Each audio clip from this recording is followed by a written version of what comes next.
think one of the first performances I created and presented here at Miramir Creative Arts Centre was called So, In Search of Sophia. And with that, I felt that we all needed to return back to nature, to as the mother of us all. Sophia is the goddess of wisdom in our Western culture. And for me at that time, it was the wisdom of Mother Earth, because we were getting, I felt, as a human race, further and further divorced from our nature, from the natural environment. And after a series of meditations where I sat down quite close to here, I saw on the bank of the dam a spiral pathway. And so we created that as an installation. And my first dance was the journey through the spiral. I imagined I was going to the depths of the earth to receive some answers to big questions. And I realized as I was dancing that I had to let go of my identity as Elizabeth. I found that in that moment of the sky above me and the earth below and the wind blowing across my face and asking that big question, that it was something much bigger than just little Elizabeth. And it was an extraordinary experience. I felt I had become like a channel, and that my audience members were witnesses to what was happening, and that I was performing for them as much as I was for myself. And at the end of that dance, I rolled down to the pond at the bottom of the bowl of the dam and actually mudded myself with earth. And then I walked slowly into the water to cleanse myself again. So it was like a performance ritual. And that was one of the biggest lessons I had as a choreographer, as a dancer, and that has stayed with me for all my other productions in nature. Oh, well, I think it's so wonderful to hear Elizabeth sharing her feeling when she dances in the nature with different elements, the mud, the set you create, the spiral, and also the water that make her all of a sudden lose the ego, very connected with the whole thing. And I think it's one of the privilege as a dancer. Yes. Yeah, because when you dance really focusing, first of all, we need to have a very good training, the basic training that our body can become a very good channel to express more deeply to our audience.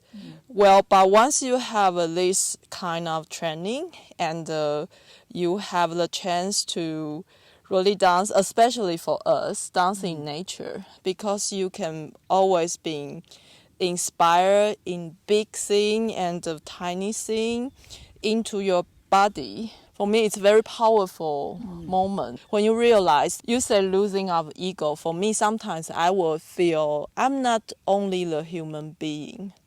I'm part of the world, part of the nature. Yeah, is that what you feel also? Yeah. Yes. Yeah. Yes, we become very aware of all the other creatures around us. And that can include a blade of grass. And then all of a sudden, a bird flies past. Or there might be a little insect. And we realize as we are performing our dance, we are not just like in a theatre with just a bare light on us. No, we are surrounded by other living beings. It becomes a very important realization, and that we, as a dancer, however tall or big we are, we're actually a very small element in this other big and wonderful, and I mean wonderful, universe. And so we dance with the other creatures and to another orchestra of bird sounds, wind sounds, and other creature sounds as well. So it's an extraordinary experience. And as the Dalai Lama said once, that it's very important that we go back to nature because we are then reminded of our own human nature. So let me ask you both. It's not so easy to think of the microbial world. It's invisible. We're only beginning to understand the immense vastness of it and its fundamental importance for life itself. And that we are more than human cells. We are already a superorganism made of bacteria and other microbes, as is everything around us. What would you say to people about learning how to dance with bacteria or microbes? What is helpful in beginning to think into that world and to move with it?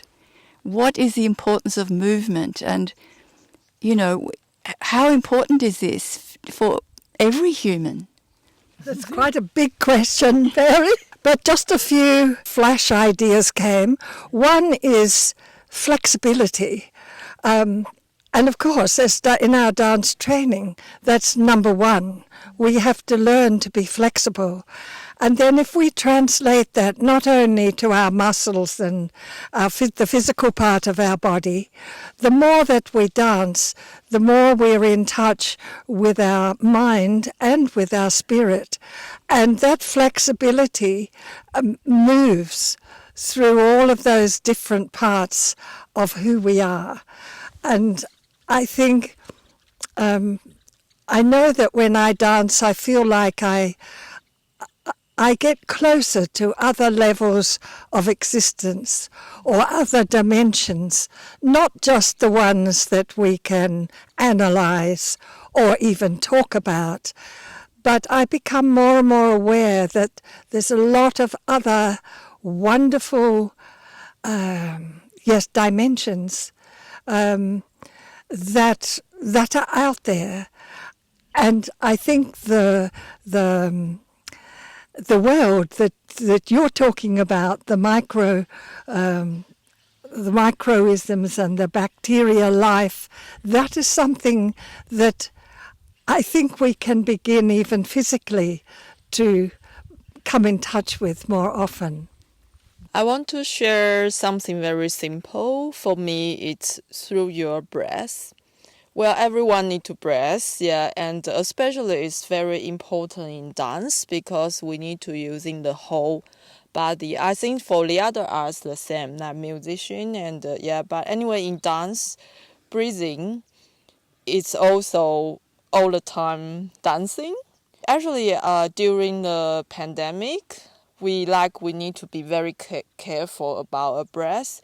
This is a very big reminding to the dancers. Yeah, of course, at that time during the quarantine, we are safe at home and we can improvise in our little space. Well, but I just all of a sudden feel that everything, as through the breathing and the breathing into your movement, it's like the bridge to visible environment or even invisible thing. Yeah. And I want to share another kind of level. It's because you see we are kind of a mature dancer. Maybe in front of you I shouldn't say that, but I'm a dancer over 40 and becoming a mother. And probably also during pandemic, I think a lot of because I need to care about my child's health and also feeling more physically and mentally into my body. And according to all our ecological thinking to my previous choreography, I start to feel the things in both different way. One is micro, that Elizabeth say, when you dance in nature, sometimes you feel how tiny human is. But other thing, you want your performer, when they are in the big nature, they still there. So you need to make yourself very big. But the big is not the ego big. It's like you understand you are connected with the macro. So I learned from my master that she will ask us to stand still or feel that for a few minutes, and then your audience can through you the channel to feel the macro landscape.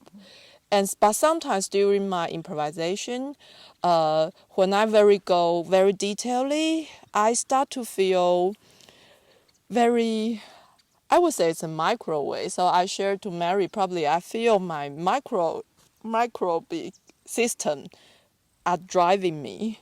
Sometimes I feel it's very difficult, but because now I'm mother, so I try to explain this in more funny way to my student or my daughter. Actually, dancing with the bacteria, it's very funny.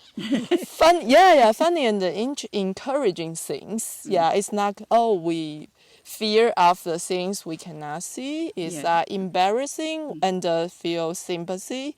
I think this is all from dance training. We need to learn that. Yes. Yeah, with your partner, with all the different artists in theater, and now even bigger in the nature, with all the things in the nature. Yeah.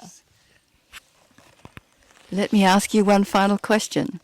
So you're saying that dance really is the big connector, micro to macro, across art forms.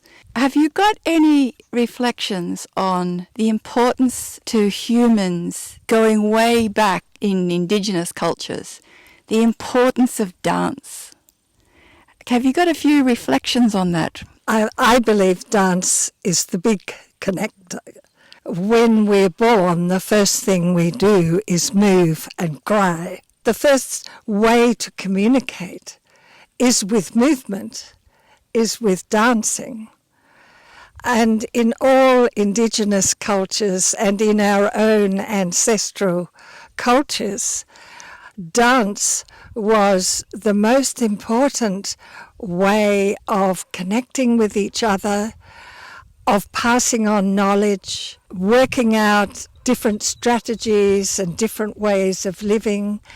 And still today in many indigenous cultures, especially in Australia, our First Nations people, dance and storytelling and music and song are the way that they pass down the big stories of their culture.